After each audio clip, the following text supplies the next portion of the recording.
Welcome to Your College Bound Kid, a podcast for parents, college counselors, students, and anyone who wants a weekly deep dive into the world of college admissions. My name is Julia. I was an admission officer at Haverford College, an outside reader for Emory University, and I currently work at Milton Academy, an independent boarding and day school outside of Boston, Massachusetts. I'm Lisa, and I'm a clinical psychologist and college counselor. I have a daughter in college, a daughter in high school, and a son in middle school. After 30 years in Chicago, we recently moved to North Carolina.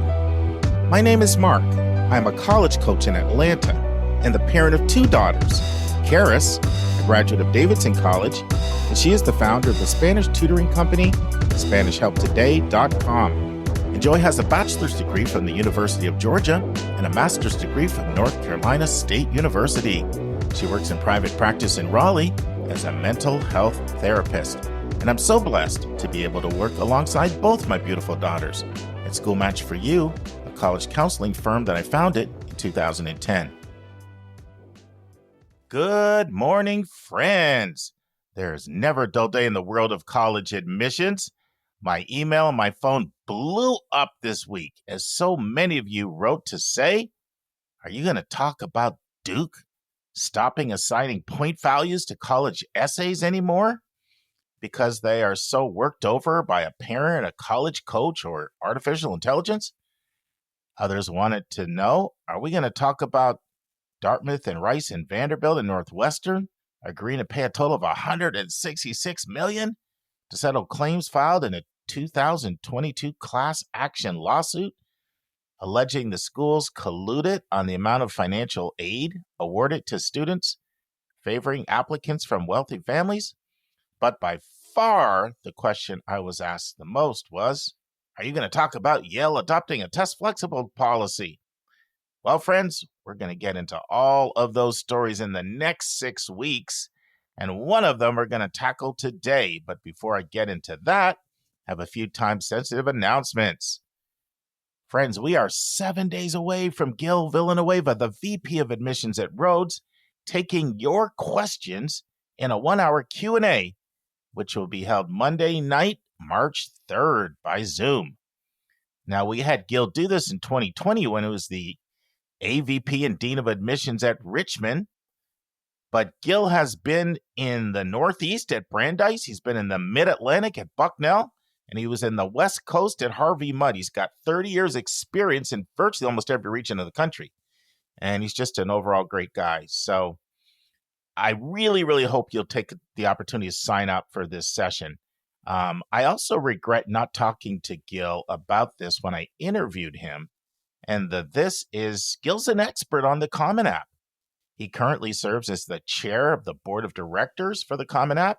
He's a member of the College Board's Guidance and Admissions Assembly Council, and he's also the chair of its Southern Regional Council. So you'll definitely learn a lot if you take 60 minutes and either pepper Gil with your really hard questions, which he welcomes, by the way, he can take it, or just listen to other people do it and be a fly on the wall and learn.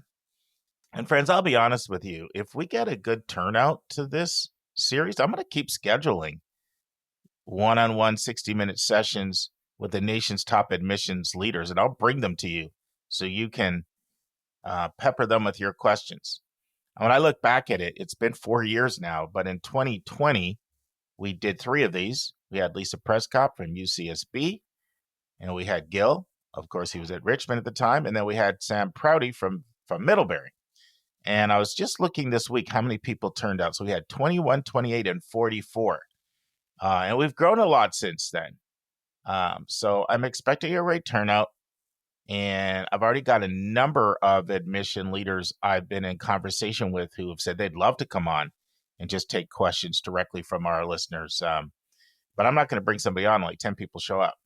So if you want to see the series continue, just go to yourcollegeboundkid.com, click the events tab, and you'll see a link. Just fill out the form. It literally takes 30 seconds.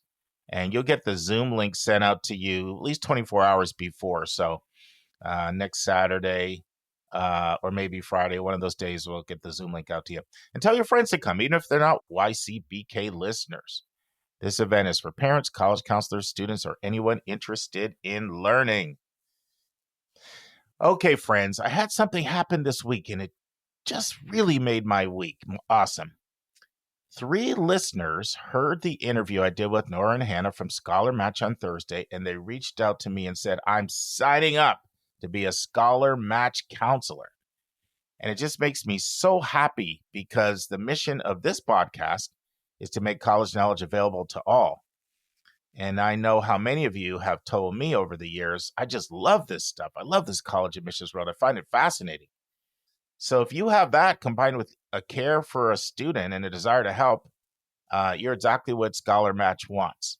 And they're hoping they can add literally hundreds of counselors, because the more counselors they have, they can touch the lives of hundreds of kids, gifted and talented, under-resourced kids. And they're recruiting college counselors now until the end of March. And I want to do everything I can to help them. So I told Andrea and Paola at Scholar Match, I said, not everyone listens on Thursdays. So some of you may miss that interview, but I'm going to take the next 4 Mondays and just tell our listeners a little bit about what Scholar Match is looking for. So if you're passionate about college access and student success, Scholar Match provides a free virtual counseling for first-generation high school seniors throughout the entire country, nationwide. And the opportunity for you to sign up as a college coach closes on March 31st. So you just go to scholarmatch.org. And if you're super busy, because I know I got a text from someone this week and they said, I'm super excited about this, but I'm really busy. I'm not sure if I can handle it. Well, you can commit to 1 student if you're really busy. Okay, I want to give a shout out to Nemanja Stalionis and my daughter Joy. All 3 are doing a bang-up job getting our content up quickly on yourcollegeboundkid.com. Now, if you heard Matt Bonser's deep dive on 20 frequently asked questions about gap years on Thursday, if you're listening on a phone app, then you only heard part 1. That was like 25 minutes. But that whole interview was an hour and 14. And the whole thing was up on yourcollegeboundkid.com by Thursday afternoon. Same is true for the Scholar Match interview. That's an hour, 2-minute interview. That whole entire interview was up on Thursday, even that you only heard like the first 20 minutes. And you're going to hear from Andy Borst, the final part of my interview with him today on why students are flocking to Southern schools. That interview has been up on our website for over a week. So if you're someone who doesn't like the part 1, part 2, part 3, or if the content is super time sensitive, maybe you're trying to figure out about taking a gap and you don't want to have to wait 3 weeks to get it. This is just a commitment we're making moving forward, is to get these interviews up within 24 hours of when they go live on the website. And in some cases, they're going to go up even before you even hear them. So one thing you may want to do if you just can't get enough of our content is just go to yourcollegeboundkid.com and check out the interviews tab. And by the way, because you'll see some interviews before they even pop on our podcast. I know we had the Andy Borst interview up like well before the part 1 went live. And by the way, we have 173 of them up there. So go back and check the back catalog because there's some awesome content there. Okay, friends, today we're going to talk about how the creativity is being unleashed when it comes to testing. And schools are coming up with new approaches to considering test scores in a more flexible way. So I'm going to do a deep dive on Yale's recent announcement of their test flexible policy. And then you're going to hear from Hillary Dickman, Assistant Director of Admission at Rhodes College. And she's going to share their very exciting no harm test score policy that is designed to reduce stress in the admissions testing frenzy. Some of you might have heard of no harm, but I doubt very many people know how it works. And so Hillary's going to help us with that. And then finally, you'll hear Andy Borst, the VP of Enrollment at UGA, and he'll be talking about why are so many students moving south for college, part 2 of 2. And then finally, I'm going to share a story about a hobby I have, and I'm going to draw a parallel to college admissions. All right, so let's dive in. So friends, you've heard me say we have a text message group for our co-host. And it really got lively this week with a number of announcements about schools' testing score policies for the class of 2025. I think all of our co-hosts have slightly different views on testing, and it's complex. So one co-host might be more pro-testing on one component of the test, and then maybe more anti-testing on another part of the test. In some ways, I think we're like a microcosm of colleges these days, sort of all over the perspective, various points and viewpoints on testing. And I want to emphatically state that what I'm about to share here is my view. It's not the view of all of the co-hosts. It's just my personal view. When I was a kid, I used to enjoy going through turnstiles. You know, those turnstiles you get at department stores or hotels. And I was a little kid, I would like spin around 4 or 5 times. In fact, sometimes it'd be like, okay, you got to go now. Let's get going on with our business. But I feel right now like I could go through a turnstile 100 times. You know, you're all dizzy when you do that. And my head would probably not be spinning as much as it is just trying to follow all of these different policies out there on testing. Oh, my goodness. Talk about having to read the fine print. But that's partly what our podcast is for. So, for example, just this week, the University of Michigan, which, by the way, has been test flexible, but all of a sudden their research came back and it said we can reject test flexible and we can move to being fully test optional, joining most of the selective and non-selective colleges in the country. That happened this week. Here's a quote. The decision shifts the university away from the previous test flexible policy that was implemented in June of 2020 during COVID, officials said. That policy did not restrict applicants to submitting just ACT or SAT. It allowed them to include any test they had available, from PSAT to IB to AP. The new policy states that applicants may submit ACT and SAT, but PSAT, IB, and AP will no longer be considered in admissions. This is Michigan. The new policy, don't miss this, is a result of a committee of faculty and staff from all 3 university campuses reviewing research and literature in the past year, as well as considering policies at peer institutions and reviewing university applicant data. And friends, I'm going to share something that we actually never talked about on the pod at the time, although we should have. But William and Mary did similar research, and they went from being temporarily test optional to permanently test optional, similar to what Columbia did. So here's a press release from William and Mary in March of 2023. William and Mary decided to go test optional after a highly effective 3-year pilot program started due to the COVID-19 pandemic in 2020. And it goes on to say, W&M compared the first cohort of test optional and test submitted students and found that both groups have similar GPAs and around a 95% retention rate. So here you have William and Mary reaffirming similar research that Bates and Bowdoin have, that they can admit students without test scores and have similar graduation, GPAs, retention rate. Bowdoin's been doing it 53 years, Bates for more than 40. So people are just all over the place. All right. Now, Yale, that's the big one in the news. I didn't even have more than one person who texted me about Michigan. So Yale was all the buzz. And there were a lot of real provocative titles. Yale returns to requiring test scores. So people thought, uh-oh, back to the ACT and SAT, no options. That's why you got to be careful with headlines. They get the clicks, but the devil's in the details. So I'm going to share 6 things I like about this policy. And one thing that really pissed me off, to be honest. And just another thing that I think perhaps is naive. And I'll share those things. And then I'm going to ask a few questions. All right. What is it I love? I love that they really did serious research. I think 4 years of research is robust. I love that they didn't only test it with the SAT and ACT, but other tests as well. I also love that they didn't just follow everybody. I know it might be nice if we all had one policy out here. It'd make it easier for everybody, but these are individual schools. And the way I look at it is, I'll tell you something about, you guys don't know about me, but I really love salmon. In fact, I'm out there grilling salmon a lot. I've grilled twice this week already, and I just bought like 4 or 5 more pounds. But when I go to a restaurant, I don't expect to have the exact same salmon recipe everywhere I go. Of course not. There's different cooks. There's individuality. And as much as it's a pain to have to learn all these policies, I just don't really see any way around it. Different schools, different, curriculum, different caliber students that they attract. different missions, kind of just is what it is. So I sort of like that they didn't just follow and they said, we're gonna do our own thing and be creative. They listened to the other side of the coin. If you didn't hear last week, then you don't know what I'm talking about. But I talked about admissions as like a coin. There's two sides to the coin. The one side is like the faculty side, okay?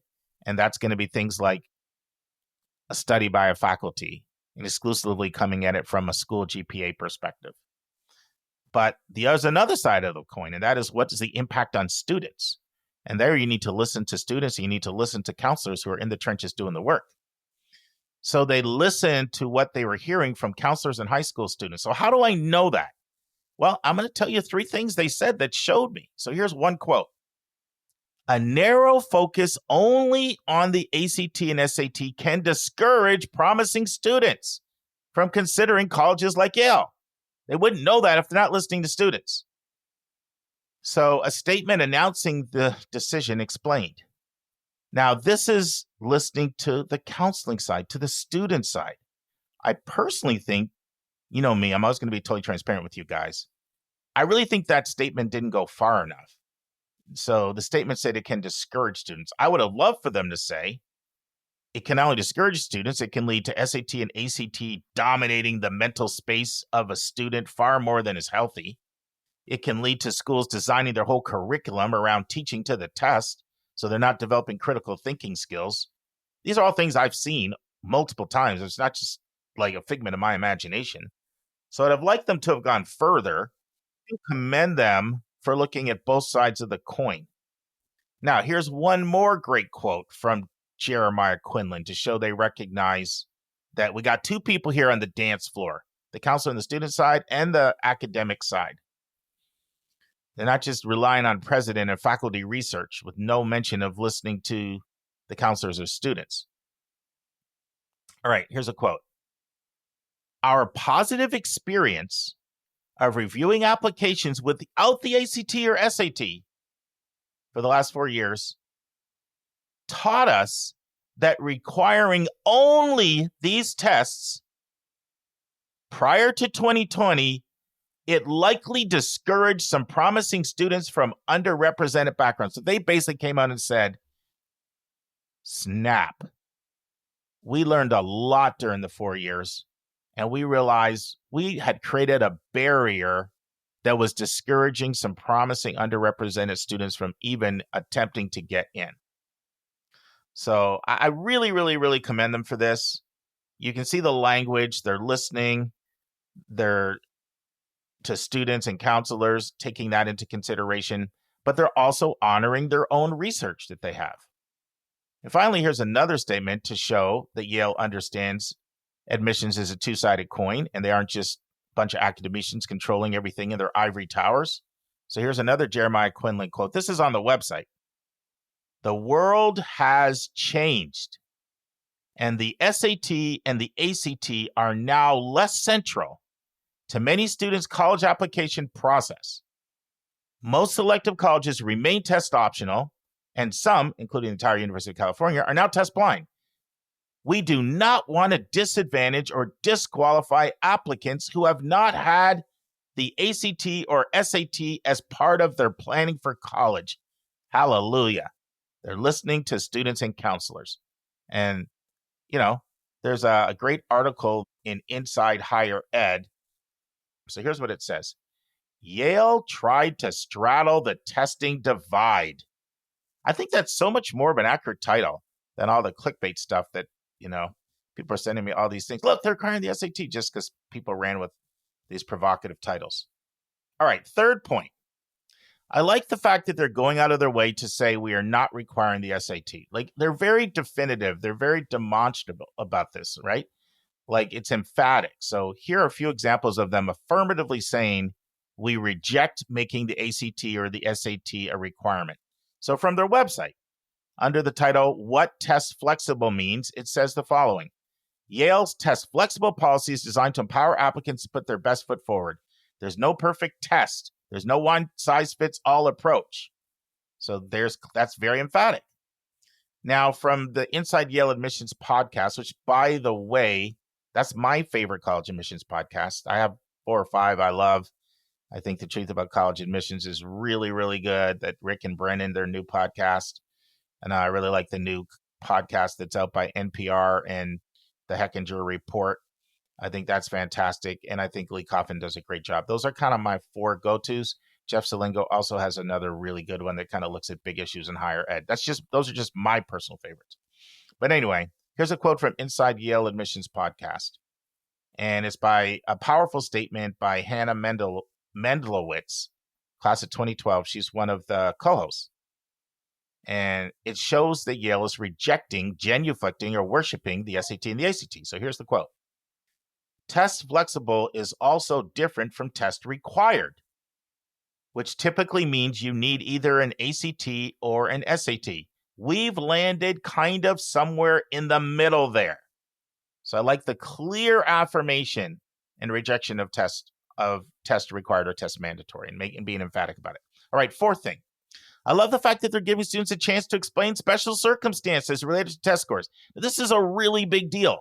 Whoever had this idea deserves a raise. They deserve a $10,000 bonus at least for this. So their policy does require you to submit all your AP scores if you pick the AP option. But here's what's going to be inevitable. Any of us who hear that can just see the stress. You're going to have a student and they're going to feel like it's not fair because maybe they crushed the test. They got a whole bunch of 5s. And let's say they got a 3 in A push. Like by Yale standards, 3 is not a good score. Okay. But let's say they got a 3 because the teacher went on maternity and they had a sub for the last 3 months. So a student's going to be all stressed out and is going to say, am I going to get deep sixed because a teacher was gone for a while? And Yale's giving them an opportunity to explain the context. And they make it really clear we're humans. This is not robotic. Mark Dunn, nice name, by the way. And he also has the Southern Reach and he has Atlanta, so I like him even more. He gives some examples. He's the other co-host on that podcast of the kind of thing to include here. He says, if it was the first year our school ever offered AP Bio and everyone scored poorly, that's the kind of information we want to know. Use the explanation to include it so we can factor that in. If there was a death in your family before you took the test, use this additional specific test information section to explain that. So I really commend them for taking individual context into consideration. I think it's fantastic that they're doing that. And it shows just how much time and research went into doing something to, strike this balancing act between what the research shows, but being student-centric. All right. I love their commitment. They constantly show to wanting to get more diverse. This is the 5th thing. They want this policy to help them with diversity, and they're very clear about it. And in fairness to Dartmouth also said the same thing as well. But I really like the way Jeremiah Quinlan articulated and described it. I thought he was very effective. Now, this is from the Yale website. So here's what he says. Because everybody's going to say, scores are correlated with wealth. It's going to hurt diversity. So they're ready for that. And I personally don't think that this is just a PR spin line. I believe they're genuine. That's just my opinion from working with that school over the years. Not going way, way back because we know about the history of inclusion, but, in the few decades I've been doing this. Okay, here's a quote. For students attending well-resourced high schools, substitutes for standardized tests are easy to find. Transcripts brim with advanced courses. Teachers are accustomed to praising students' unique classroom contributions, and activity lists are full of enrichment opportunities. In other high schools, high-achieving students quickly exhaust the available course offerings, leaving only 2 or 3 rigorous classes in their senior year schedule. Teachers with large classes, they may use positive, but check this out, generic words of praise in the recommendation letters. Yale literally goes around and does a recommendation workshop. In fact, I've got a commitment from Maura to come on our podcast and talk to you guys. She's done the best recommendation workshop I've ever seen, and I've attended a bunch of them. I just need to reach out to her. But they literally go around and do workshop training because they realize, their under-resourced students are at such a disadvantage compared to well-resourced because of recommendations. And they're pointing that out here. All right, more in the quote. Students out of school commitments may include activities that demonstrate extraordinary leadership and contributions to the family and community, but reveal nothing about their academic preparedness. With no test scores to supplement these components, applications from students attending these schools may leave admission officers with scant evidence of their readiness for Yale. So I do appreciate the focus on diversity, and I do believe it's genuine.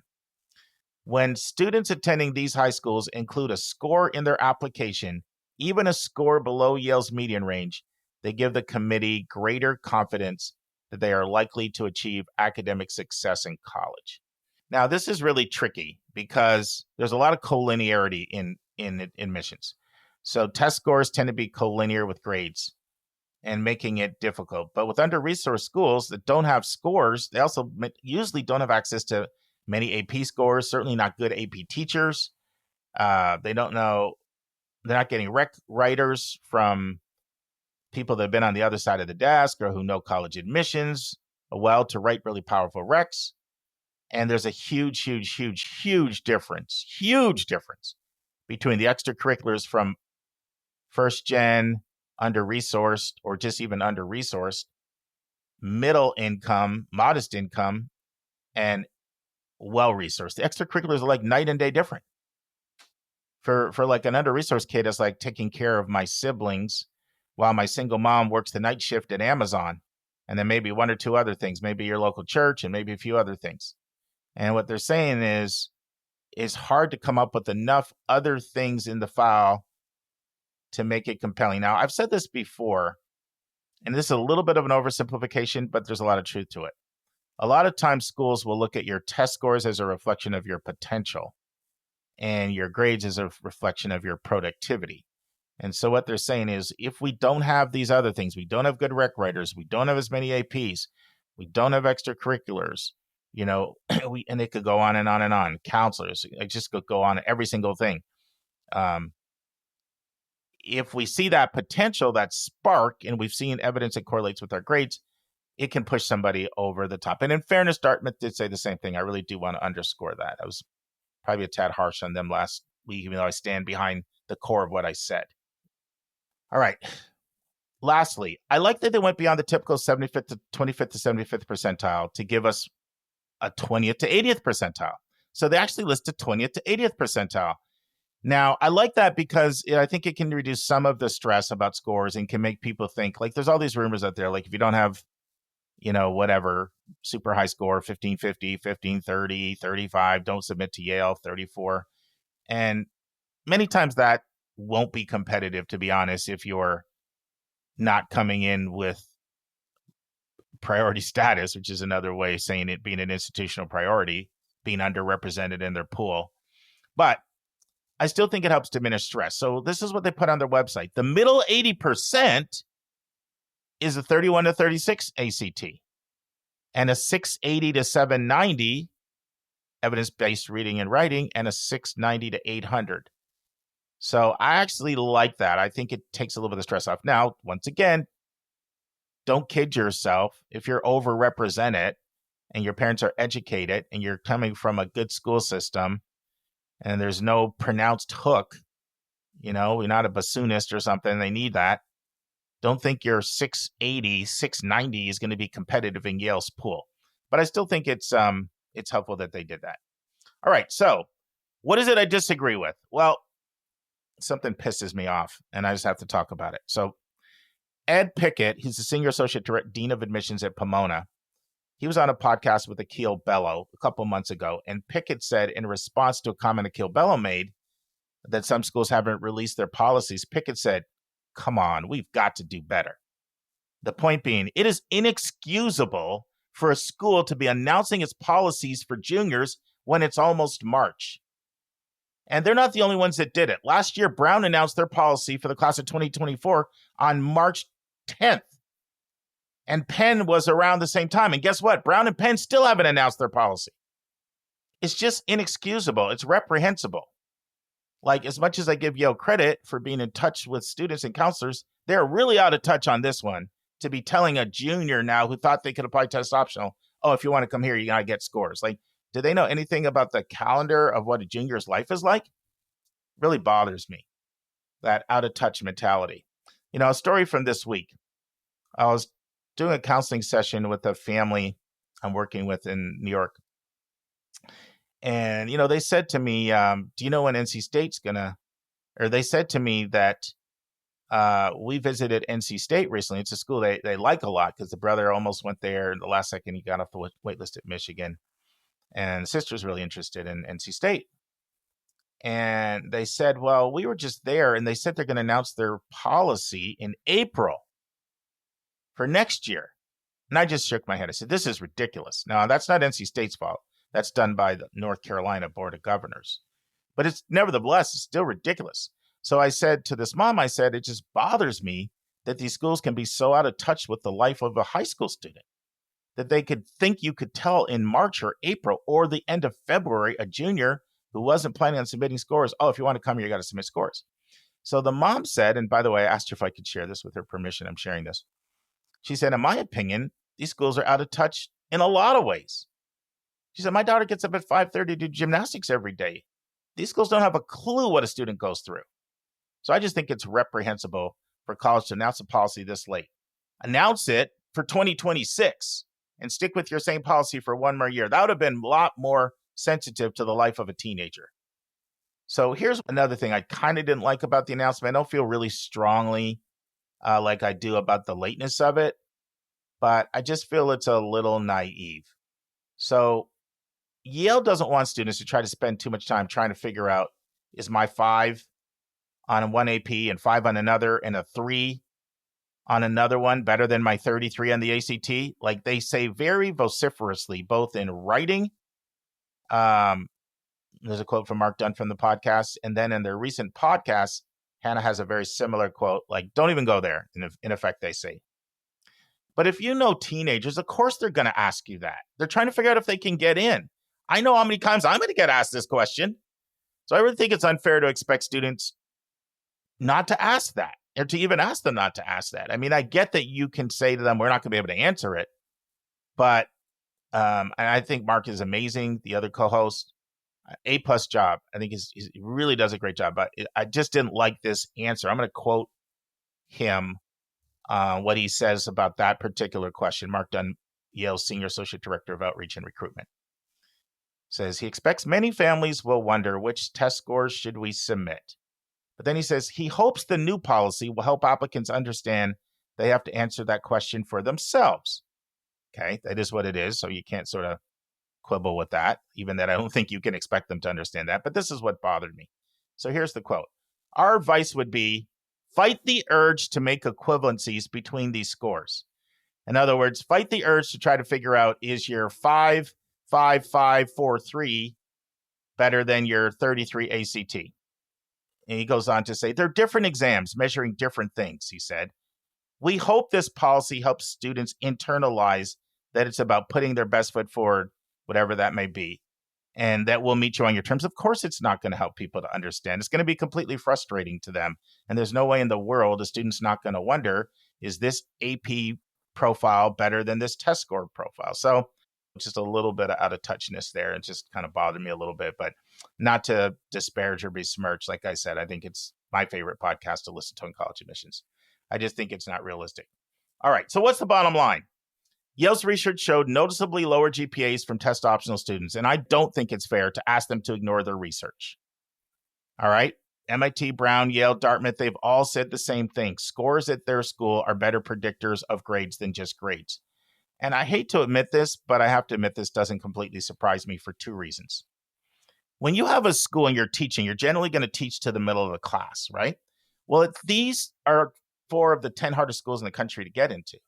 So their middle is very, very middle, is very narrow. I mean, I have 5 kids at Yale currently. One had a 36 on the ACT, and she and her parents told me she was in way over her head. It was so stressful. She was around really academically talented kids. So that same student would have been fine at so many other schools. So I've seen some kids who are from poor schools that get mostly A's and maybe the occasional B. And if you put them into another rigorous setting, that could be C's and D's. So I get it. that grades, there's so much grade inflation. There's such a range of schools.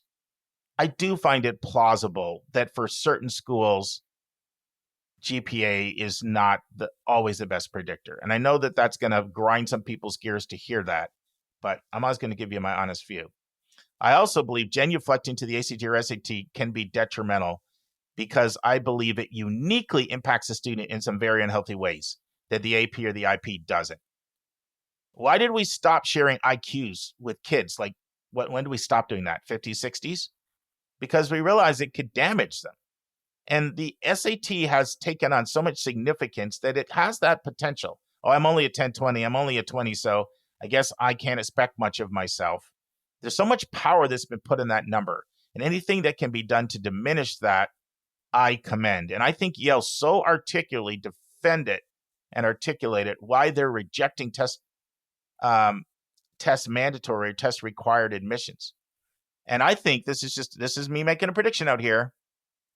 I think it's going to be very, very rare for you to see another private, highly selective school that's going to espouse test required policy moving forward. I think they just presented such a compelling case with their reasoning of why they're not going back to requiring the ACT or SAT. Now, I don't know about some Southern flagships. I've told you that. I don't know about some engineering schools where the faculty have a lot of power. And Brown and Penn are expected to have announcements in the next 2 weeks. And they may be so far along in their research that they are going to make whatever decision they're going to make. But I feel test required admissions, the case is like slam dunk. They blew it out of the water with their arguments about why they're not only going with that. And I think they deserve credit for that. Now, not everyone agrees with me. Not everyone on our team agrees with me. And here's a quote from Akil Bello. You know I like Akil. I like Lee Coffin, but if I don't agree with them on everything, I'm going to share with you. Of course, we had Akil on our podcast talking about test scores, but here's what Akil said. Senior Director of Advocacy and Advancement for Fair Tests, an outspoken critic of testing, said, Yale is trying to have its cake and eat it too, including AP and IB scores, he said, won't make the Ivy League more accessible. It just adds more of the elitist metrics for success that selective colleges have trusted for decades. He goes on to say, students from higher income families have higher SAT and ACT scores. That's demonstrably true. So how does that address that issue, he asked. Who takes AP tests? What schools offer IB programs? They're basically saying you can buy Gucci or you can buy Prada. Now, I do agree that AP scores are highly correlated to the teacher. That's just a fact. However, I don't agree with Akil because you can't take away every single component of the college process. They all are highly correlated to income, every single thing. Remember when I interviewed Rick Clark from Georgia Tech a few months ago, and he said, I feel like some people are trying to take away every single part of the process, and you may as well just make a decision off the name. Oh, you can't have writing because writing recommendations, they're biased toward people that have good writers. Okay, got to be careful with grades because certain schools have grade inflation, so you can't look at grades. Oh, extracurriculars, they bias everybody. Oh, test scores, that goes on and on and on. Oh, legacy. Oh, athletic, like every single thing schools use. There's a critic out there that's going to say it biases the wealthy. And you're just never going to have a complete egalitarian society where everything's equal. Schools have to be able to have some metrics. And I don't think it's unfair for them to do copious research and to say if something correlates with our GPA research, we're going to want to use it in some component. But I think you want to use it in balancing, use it in perspective. Now, having said that, I do challenge schools. Now, let's say I took a middle-class kid, white kid, middle income. Each parent makes like, say, 125, and you go throw that kid in China. Probably not going to have as good a GPA or Africa because he's completely in a foreign world. So I do wonder, is there a way to do this research and take that into consideration? If you take a kid who's completely in a foreign world, complete imposter syndrome, he's never been around this kind of wealth, that also might be what's impacting the GPA. I wish there was a way of sussing that out. It's hard to know. These are tough questions. All right, that's way, way, way too much about Yale. I don't like giving these elitist schools so much airtime, but when my email and phone blows up on this topic, I know it's of high interest to you. Now, there's lots and lots of innovation in this space, and there's lots of creativity. We've only been into it 4 years, and you're going to see a lot more really exciting things happen. And TCU, Heath Einstein, one of the giants of the profession, I've interviewed him. They're doing some super creative things around no harm admissions. Colorado College, who, regularly comes on our podcast. I have so much respect for that office. They're doing some super creative things around no harm policies. And I think a lot of people may not understand, well, how does a no harm policy work? So I reached out to Hillary Dickman, assistant director, and I asked her to explain, how does a no harm testing policy work? And this is what Hillary said. Hey, Mark, this is Hillary Dickman, one of the assistant directors of admission at Colorado College. Thank you for asking this question. I'm actually really proud of our creative testing policy where we don't allow test scores to have a negative impact on a student's chances of admission. Before I explain how this works, I should start by saying that we are not the real pioneers in this area. There are a few other colleges who have similar policies, like Denison in Ohio, for example, and you've heard how Conn College implements sort of an informal version of this policy. But let me give you some background on ours. First of all, we are test optional and we have been since 2019. But we know that deciding whether to submit test scores is super stressful for students and their supporters. And since we went test optional, like Andy Strickler from Conn College said, we occasionally found ourselves looking at a student's file and saying, oh, I wish this student hadn't submitted their test scores. And usually it was a student who didn't have access to good counseling, but sometimes we received lower scores from students who had very experienced college counselors, students who we thought would have been counseled not to send us their scores. And while we would do our best to disregard the score and advocate for the student based on the rest of their academic record and application, you know how competitive selective college admission is, and sometimes the score would end up hurting a student's shot at admission to CC. So because of that, this year we implemented a no harm testing policy, which means that when we see a score that will hurt a student's shot at admission, we remove it from consideration. This process actually starts when our data processors evaluate a student's transcript. So this is before admission readers like me even see the file. And like many colleges, at this first stage of the reading process, we recalculate a student's GPA to create a weighted academic rating. And that accounts for rigor. It doesn't include non-academic classes like PE or yearbook or woodshop. And then if a student has submitted testing, we'll look at that test score and we'll compare their success in testing to their academic success over 3 or 3.5 years of high school. When a student's test scores are at least as strong or stronger than their transcript, we include their test score in their academic rating. If their test score is not as strong as their transcript, we mark the student test optional and we only consider the student's transcript in their academic rating. Once the file gets to me as a reader, this calculation has already been done. I can see the student's test scores if I go looking for them, but I don't need to. However, if the student comes from a rural or an under-resourced school and I think that a test score could help them, I will check the student's file to see if they submitted a test score and whether that score is above the 75th percentile of scores from their school. If it is, I'll make a note in the file because a score that's above the 75th percentile from a rural or under-resourced school is something we should consider. Otherwise, I move on to the rest of the application and I don't think about testing at all. Test scores have always been a small part of the application process for us at CC, but this no harm approach, it allows us to be student-centered and it helps us mitigate bias that our readers might have toward testing. For students who aren't sure whether to submit their test scores to CC, I would encourage them to submit and let us do the work of deciding whether their scores will help or will hurt their chances of admission. I know that requires some trust in us, and I know that there's this belief that you can't unsee a low test score, but our file review process actually makes it quite easy to set aside a low test score. This is only our first year using a no harm test optional policy, but I think the implementation has gone smoothly. And as you know, our director of admission, Matt Bonzer, is a pretty serious data head. So I'm sure we'll have some data to look at over the summer to see the objective impact of this policy. In the meantime, I really hope that other colleges will consider implementing similar policies. Slate, the database that most colleges use, make this process pretty easy. And I think the potential of no harm policies to reduce stress in the admission process while also allowing us to see scores from traditionally underrepresented students makes the policy a real winner. So thank you again for asking me this question. I really loved having the opportunity to answer it for you, and I will talk to you again soon. Okay, friends, I'm test scored out for now, but let's transition to my interview with Andy Borst. And now this week's interview with a special guest.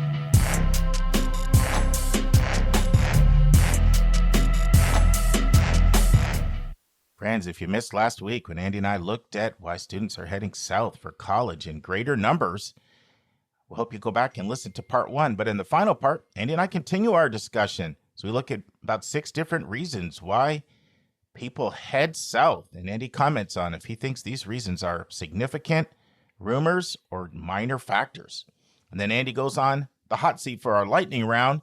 And then Andy closes with something that's so profound that I'm going to play it for you guys at least once a year, if not twice a year. Listen and enjoy. So here's another question, and this isn't, so much about UGA, but I would say the South in general.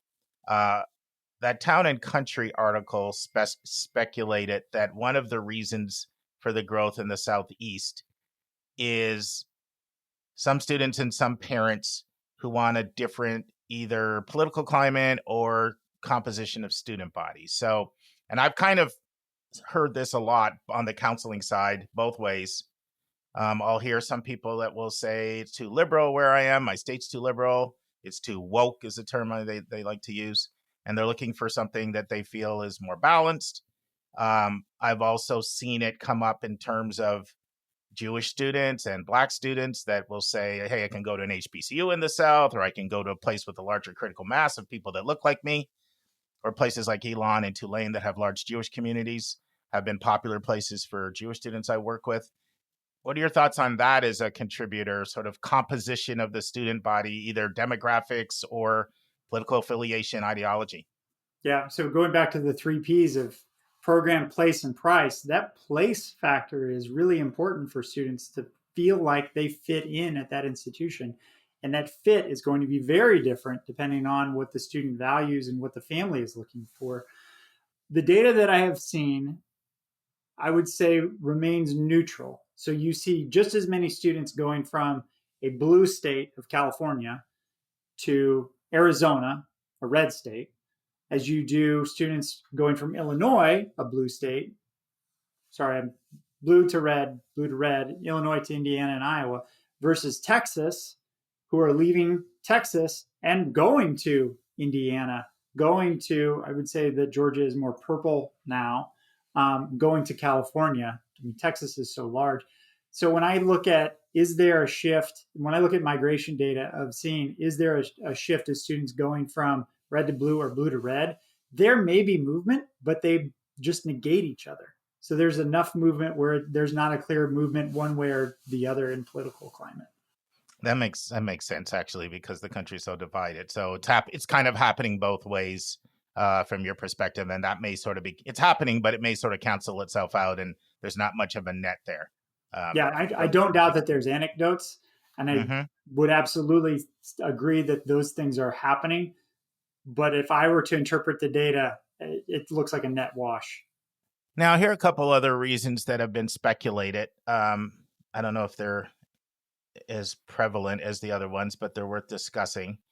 So the Town and Country article talked about how people are just tired of the crazy selectivity and trying to get into some of these single-digit admit schools that people are chasing sometimes in the Northeast and some other locations. And they can go to a school with a less stressful admissions experience because, like all the stuff we said, good schools, good weather, football, fun, great programs, less cost, and I don't have to go through that rat race of admissions. Any thoughts on that? I am encouraged by 2 things. One, the shift of the U.S. News and World Report's inclusion of social mobility as a part of their calculation. So it's not just what are you doing with the students who are there, but it's who are the students. I should have done that a long time ago. Right. And so the second data piece that I'm encouraged by is the college scorecard having data broken out by program, by school. And so there will be a lot more emphasis now and in the future. So there is emphasis now, and it will increase in the future about the outcomes that is happening to students' earnings afterwards. I mean, it's a major investment to go to college, but what's my return? And there are all sorts of the positive returns of the interactions that you're going to have with peers, internship opportunities, the campus environment, on and on and on. But now we can quantify what's my earnings 4 years after graduation.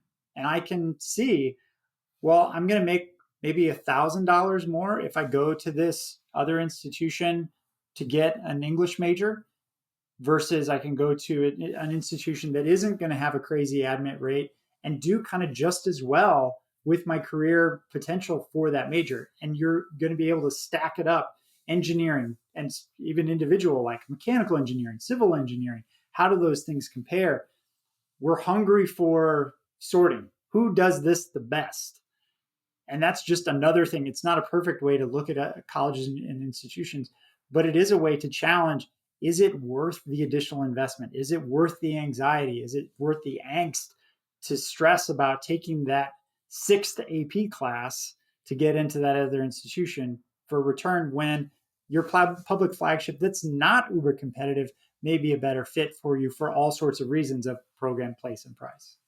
Yeah, and if listeners aren't following this completely, so College Scorecard, it's a great government resource website. We've featured it on here before, but in the past, they would have salary data for schools, but now you can actually look at salary by major and track it by major, because of course, all the tech schools are always going to have the highest salaries, so you would expect that. How long's that been, Andy? Like 4 or 5 years they've had that, would you say? They've had the salary data for institutions for about 4 or 5 years, but in this last year is where, at least I'm aware, where it's broken down by program, by college. So here's another reason, and this is one that popped into my head actually as we're speaking. So, and I don't feel this is as true of Georgia as it is of Alabama, Tennessee, South Carolina. You would know that, the stats for Georgia. A lot of those states are the leaders in terms of having regionals, right? Stationed all around the country. Like couple of those states have more than 40 regionals that are working the market. Like you live in Chicago, work the Chicago market. Hey, you had a great conversation with me at a fair. Why don't your parents come out and meet me at a Starbucks, or why don't we follow up with this and over a coffee?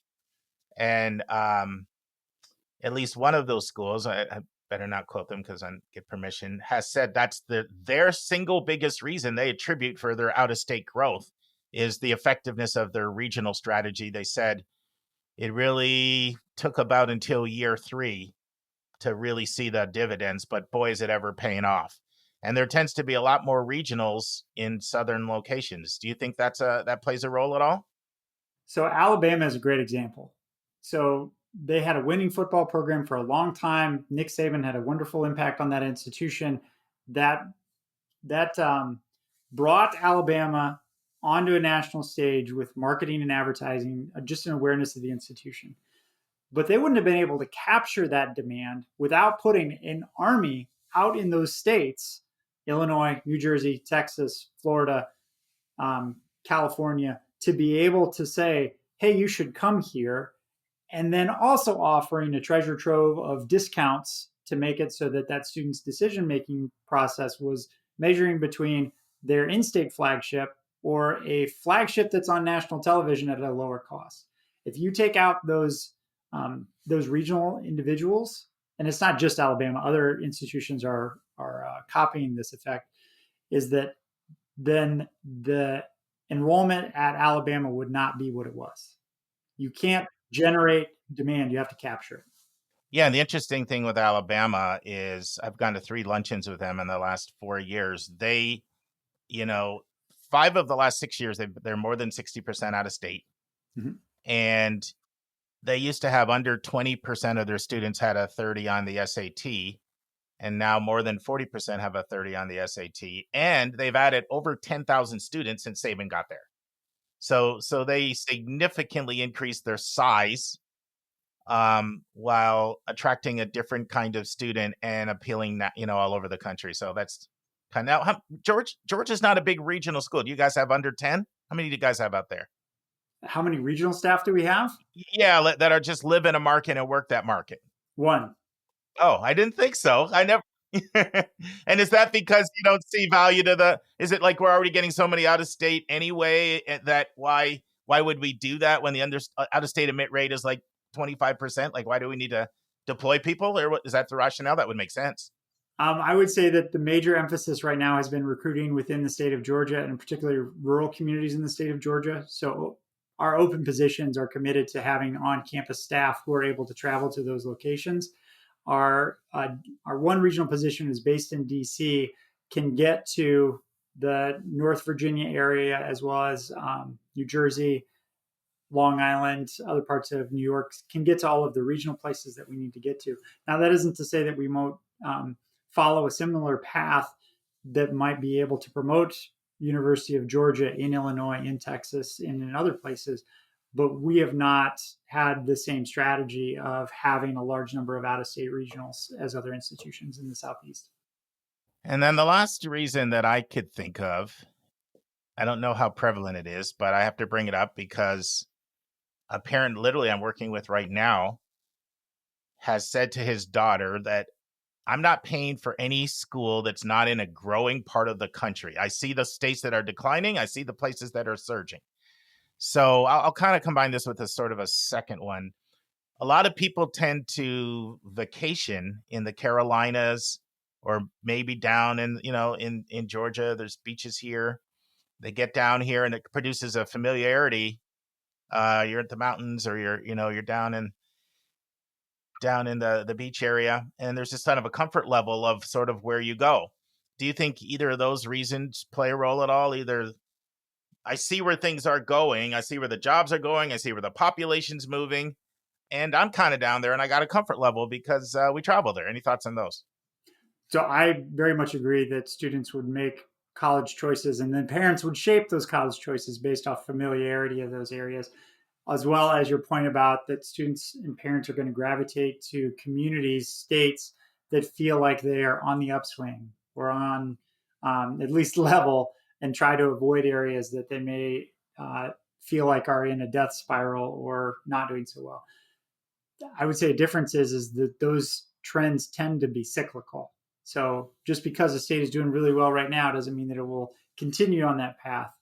There's vigilance among, you can't grow vertically forever or linearly forever.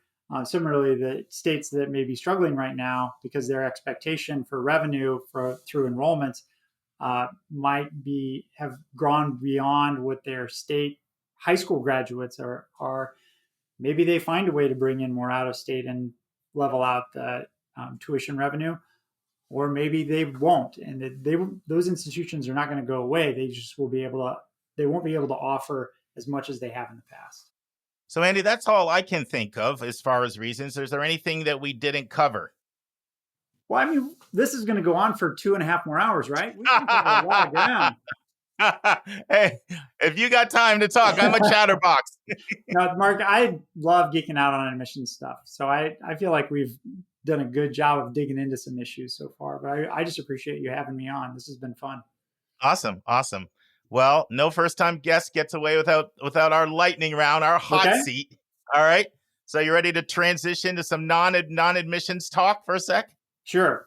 Fire away. All right. What's your favorite sport to watch? I really love watching baseball in person. You might have just lost your UGA Bulldog status, although they've got a pretty good baseball team too. So, Yeah, I'm excited to watch baseball in February in the South. Awesome. I can't wait for that, as well as going over to Atlanta and watching the Braves. Good stuff. Awesome. Favorite athlete? Good question. Being from Iowa, I have to say right now it's Caitlin Clark. Wow. Isn't she fun to watch? Student athletes that can just transform the game and can pull in people to come and watch no matter where they're going. Like, that's fun to watch. I mean, yeah, I've never gotten into women's basketball as much as that run last year and taking out South Carolina. It was pretty. I mean, I never see a game where she doesn't live up to the billing, Right. She even took out my Michigan State Spartans on a last-second shot earlier this year. So, yeah, I get it. And from Iowa, I know she's the source of pride. All right, worst purchase you've ever made? That's a good question. See, this is harder than the admission stuff. Right. You can do that in your sleep all night, every day. Buyer's remorse. It's pretty good that you can't think of something. That says a lot. I just think of when the last time we bought our car and the salesperson was kind of promoting not the extended warranty, but like the extra service package. And I'm chasing our youngest around and we're just trying to get out of there. And by the end of it, it's like, yep, sure, fine. We'll sign this and get out of here. We'll count that one. Hope it wasn't more than $3,000 that got you on that one. Those things always have loopholes in them. Uh-huh. How does Andy relax? I row. You do? So I have reached the age where my body will no longer let me run on a treadmill to Sure. relieve stress. And so I have Knees. enjoyed jumping on my Concept 2 and rowing for 15 minutes in the morning, getting my brain going, calming down before I really start the day. Oh, you have the row machine, because I'm picturing Yes. you out here on the water, and I'm like, where are you going here to row out there in Athens? No, I have not yet been brave enough to do it for real. I'll just pretend to do it on a machine. Most beautiful place you visited? I would say St. Thomas, U.S. Virgin Islands. One Something of our about that co-hosts. water. Just that right Yeah, color one of blue. our co-hosts is an emergency medical doctor licensed in 13 states. And he had a stint there that was so good. He was hanging out there so long that his wife was like, get back to Chicago. He was trying to sell her on buying property there and everything. So he would show me pictures every time we talked. He's also, my best friend other than my brother. Book you recommend that a parent should read? That a parent should read about college admissions? And it can be about education or anything that, raising adolescents, or it can be admissions, just something, to help parents out here. Give me 1 minute. No problem. You go into the Amazon purchase list or something on me? I want to get the title right. Mm-hmm. I'll stick with college admissions, and I'll put a plug in for Ron Lieber's The Price You Pay for College. I think that that's the best book that I've read that breaks out how the discounting model really works at colleges and universities. Well, I'm going to have to send Ron this interview. He's been a guest on our podcast in the last 6 months. I'll have to send him and let him know what you think about his book. He knows he has more than one fan, but he's got one here. Well, I was on a college fly-in program about 9 months ago to College of Worcester. Okay. And, he's such a big believer in Worcester with their mentored undergraduate research. He has a whole chapter dedicated to both what Worcester and what Whitman do with their, he's a big advocate for transparent pricing and doing a full review of your tax returns, not just a net price calculator. So they gave all of us a copy of the book when we were there. So I've got an extra copy. All right. Last question. Your best advice for students, parents, and college counselors. Those are the three groups we reach. Parents would be the largest group. College counselors would be the second. And parents are doing well when they can get their students to listen to like a little 10-minute snippet of ours. It's hard for us to compete with TikTok. I will quote, or I'll paraphrase something that I heard Rick Clark say, is that what causes students tears is not college admission. What causes them tears is the fear of letting their parent down, of the expectations of what they think they should be admitted to, what type of institutions they should be admitted to, and why it's important to talk to your student about that it will be okay where they end up. And the pressure that you apply to them really does impact them. They don't cry because we send them a deny letter. They cry because they feel like they have let you down. That is really, really, really profound. I've actually never heard Rick say that, but that is so profound. Every once in a while, somebody says something so profound that I play it every 6 months or so for our listeners to hear, because I think parents don't realize, like, they send their students little messages, even by where they choose to visit, or little comments they make about a school not being a good school. Right. And sometimes parents think, oh, my kids don't really care what I think. Yes, they do. They think, oh, the only thing they care about is their peers. Mm-hmm. And it's not true. Like, for the rest of your lives, it's important to people that your parents are proud of you. The only thing I would add to that, Andy, is that kids also want to earn the respect of their peers. I literally was just looking at a student questionnaire yesterday, and the student said, and this is an exact quote, "I think prestige regarding college means respect it, I would like to go somewhere my friends would think is cool. So, so that's actually a double whammy because that was a message to students and parents, really, but mostly to parents, I would say. Wouldn't you say?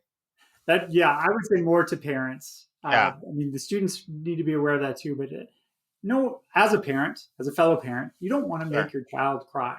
You want the best experience for them as possible, and you want to push them. But you have to be mindful of the impact, the real impact that you have on them.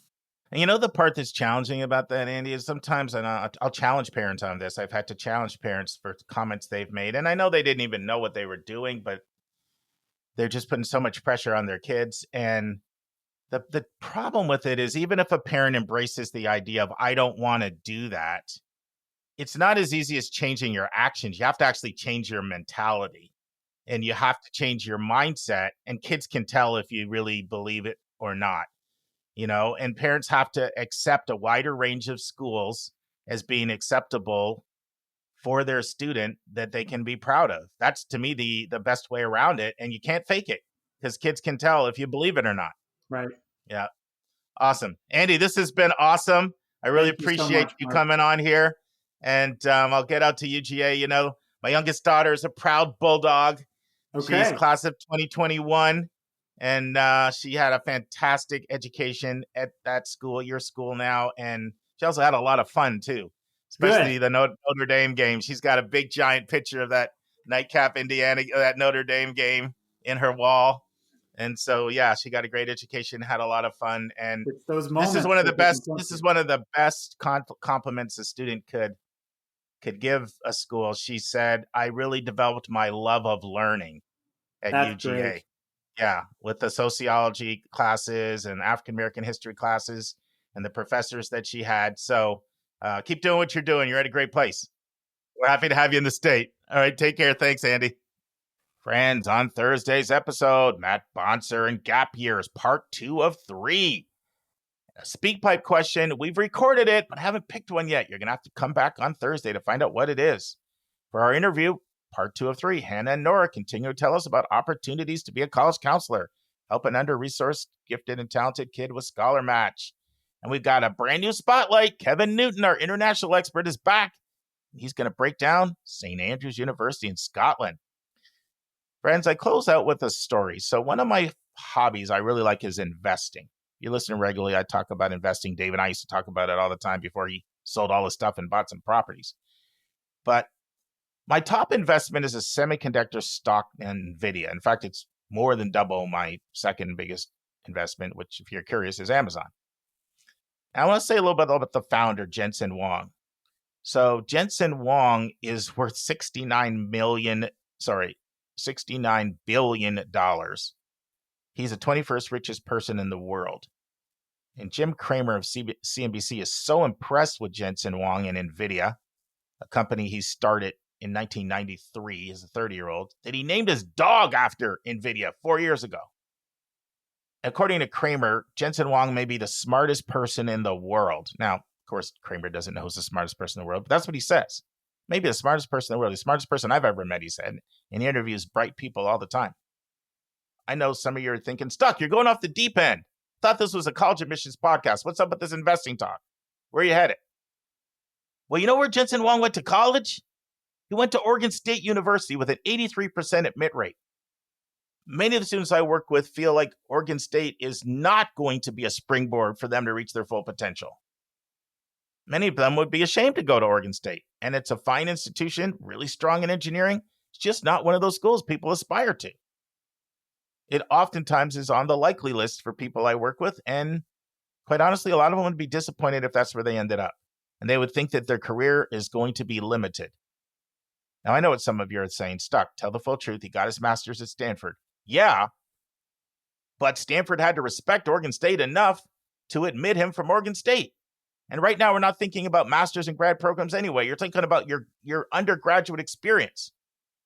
And I just don't want people to feel if I don't go to brand name U, my career is going to be limited. I shared this Jensen Huang story with a family in Boston this week, and they said, please tell that to my son.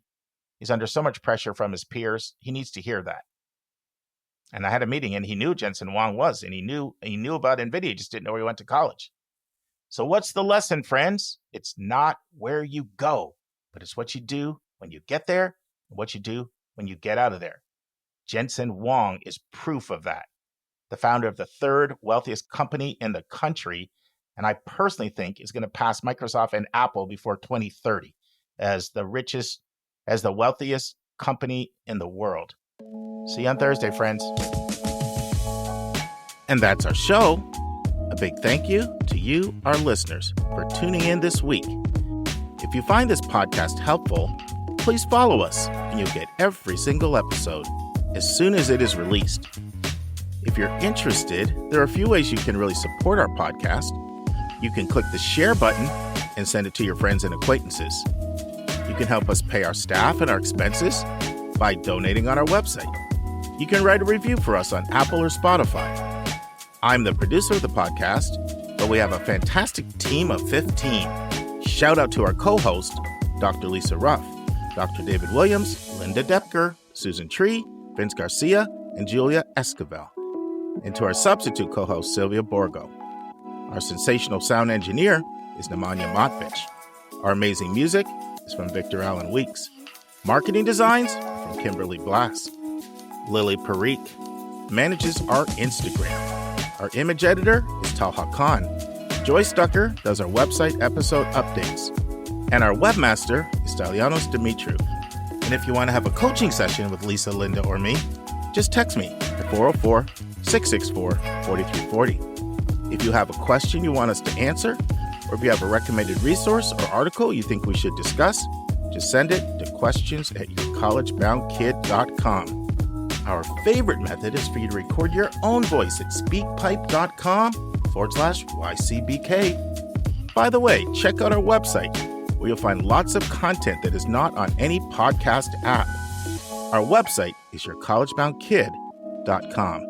If you want to learn about other hot admissions topics, follow us on Twitter at YCBK Podcast. We think of you as our listening family, and we look forward to meeting again with you every single Monday and Thursday.